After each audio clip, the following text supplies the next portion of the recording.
All right, so now we are moving on. Oh, all right, so now. All right, so now we are moving on to the test driving portion of this vehicle. So we're gonna. Are you kidding me, Gary? You're you're joking. Oh my God, I'm not redoing this. We need a new car.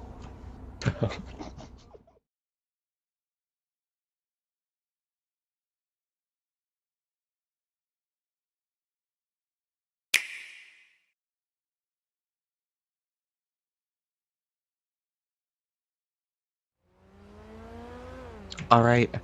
h- Hello, everybody. Matt Jenkins here with the Los Santos Police Department Car Review Company. Um, Today we are going to be reviewing the 1986 Toyota GT. Yeah, 1986 Toyota GT.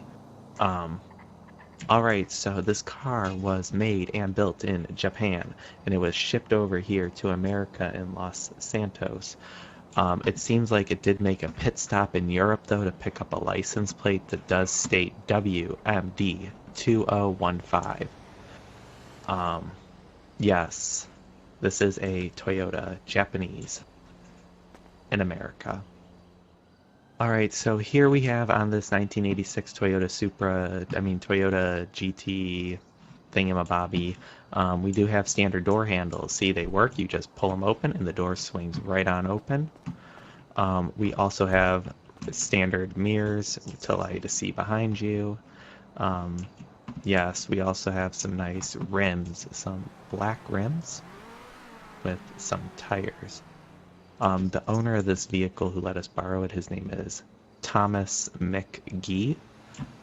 He did seem to favor this nice matte gray paint.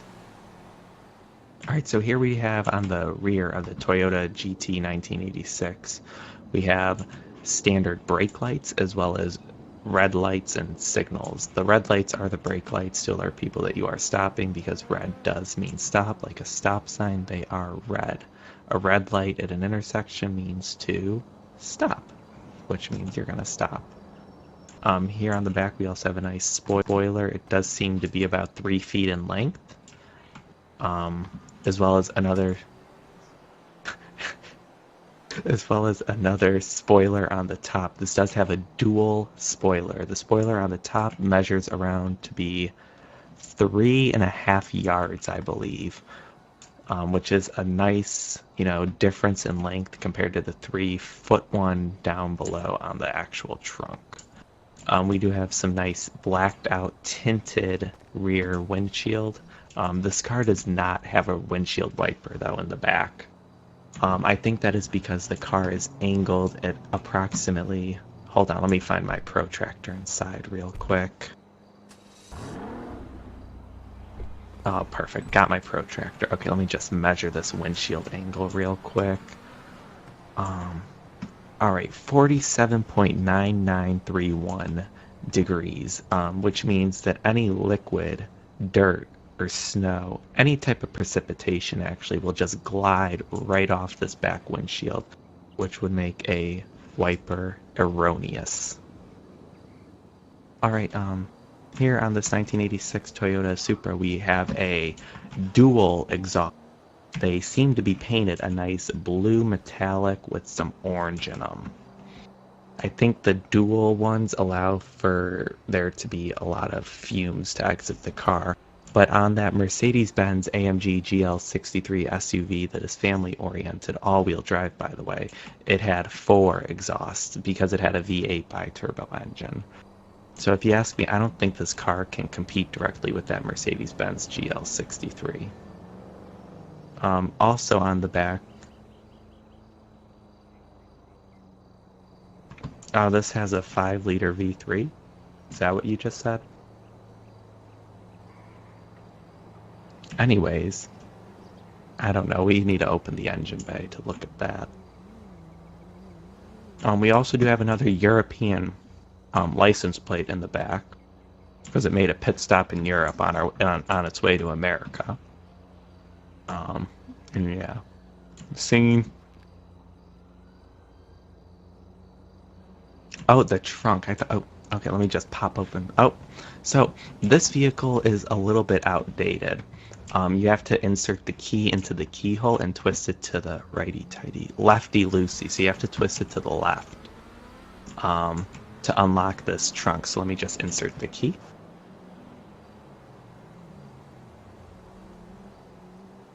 Oh, it got a little jammed there. Alright, so inside this trunk, I would say there's approximately 20 cubic inches of storage. It is not rated for storage as it is a two-door coupe, meaning it has two doors and it's a coupe, which it's as a sports car type. So yeah, not a lot of storage here. Yes. Scene. Alright, so here on the inside of the 1986 Toyota GT, it does have a engine. This engine is also known as a Toyota D45 Boxer Subaru, which if you ask me, I think it means the Japanese company known as Toyota decided to steal an engine from its sister company, the Japanese company known as the Subarus. Also standard on the engine bay is washer fluid intake area where you pour the fluids, a battery, a lot of wires, an engine, tons of screws, like a lot of screws, too many screws for me to even count. A few red things and yellow caps that I don't really know. Oh, an area to put the oil, like a dipstick. You pull the dipstick out and you can like see how much oil you have left in your reservoir. And yes, that is all for the engine bays. Oh, this card has, what was the engine again? C45, so it has 45 horsepower, and I think torque, you do horsepower times 3, so 135 torque, pound-feet of torques. So 45 horsepowers and 135 torque feet of pounds. Is the internet killing TV networks? Damn straight, Chippy. But not CNT. CNT is back with shows too exciting to time shift. All right, guys, let's go. Reality finally gets real and real cheap to make on the underbelly of paradise. Suck my Steve f***ing Haynes. Eat organic, recycle, or I'll have a fit! He's a judgmental hypocrite. America's favorite liberal superhero, Infinite Rage, gets smug. A victory! My work here is done. And from the archives, a classic from when misogyny was cool. Get that, will you? Of course, Gordon. Moorhead rides again. Oh, Gordon, I'm scared! Shut up, you'll blow our cover. It's all coming this fall. CNT, where America vegetates. Now that is one productive day's work.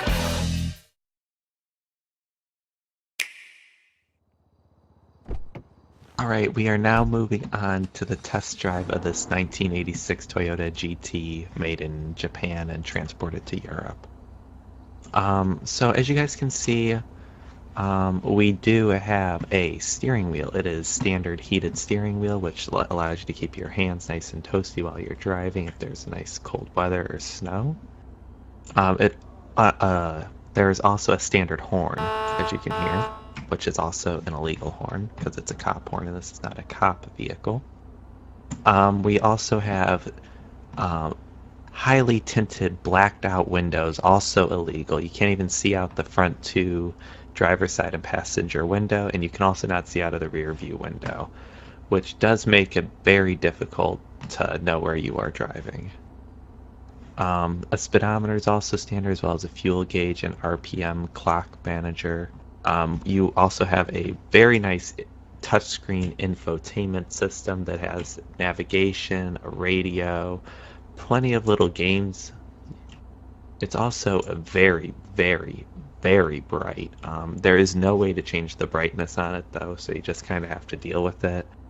It has plenty of little games you can play on there. There's Candy Crush, Solitaire. You can also play some Farmville. while you are driving in this 1986 Toyota. Air vents are also standard, as well as single zone climate control, as there are no back seats in this car, so it would be stupid to have dual zone. Heated windshield is also standard to defrost the snow and ice off your car in the winters. We have a nice aluminum trim here on the inside of the car surrounding the air vents, as well as the steering wheel and door handles. Door locks are also standard on this car, so you can lock the doors while you're driving, and you can unlock them when you want to get out to prevent people from just hopping in. Another complaint I have with this vehicle, though, is how low the ceiling is. I am approximately 5'11", and my head is basically inside the ceiling. Like, it is very tight, and like I can't even move my head. Like, there's no headroom in here, which also causes for another issue, because now my line of sight's kind of, you know,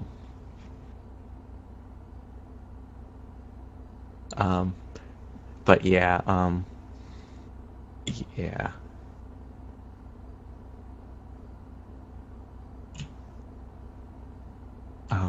My line of sight is obstructed with my seating position here. Rear view mirror is also standard. This car does not have a backup camera, though, as it was manufactured in 1986, and those were not invented yet.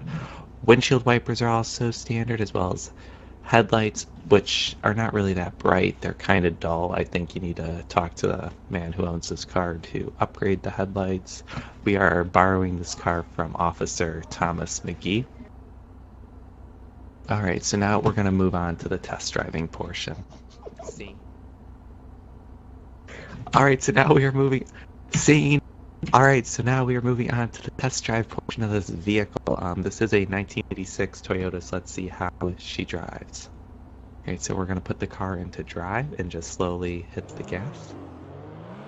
Wow, look at that. She just glides around. She handles these turns with no problems. Alright, so now we're going to be going through this gate, this gated community.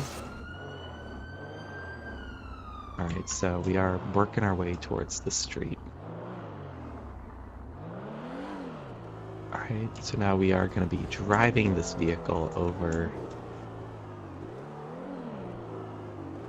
Alright, so now we're going to be driving into this nice little area where our vehicle has been left.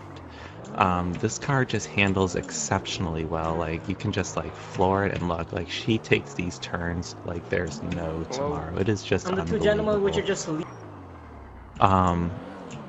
in conclusion, this car is just unbelievable. Like, look, we're flooring it. Do you see that 0 to 60? Oh shit, god damn it, mother trucker. She just handles like there's no tomorrow. If you ask me, this is one of the faster cars here that is offered in the dealership in the city.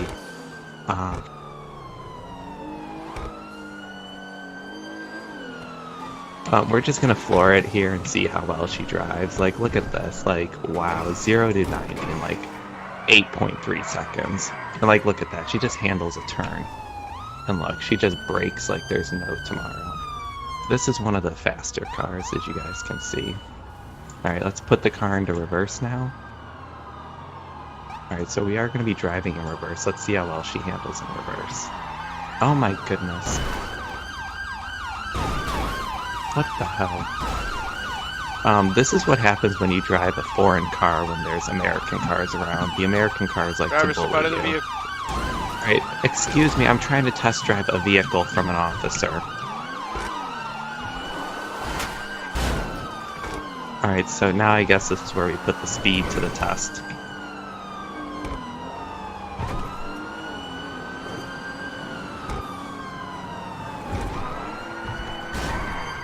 Oh shit.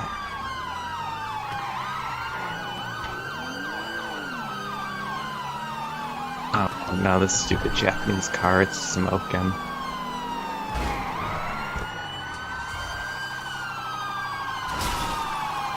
What the hell?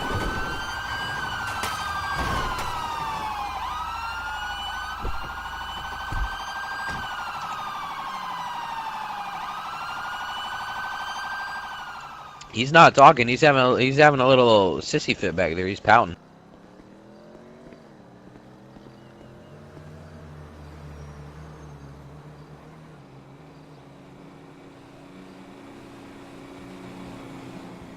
Call PW down here.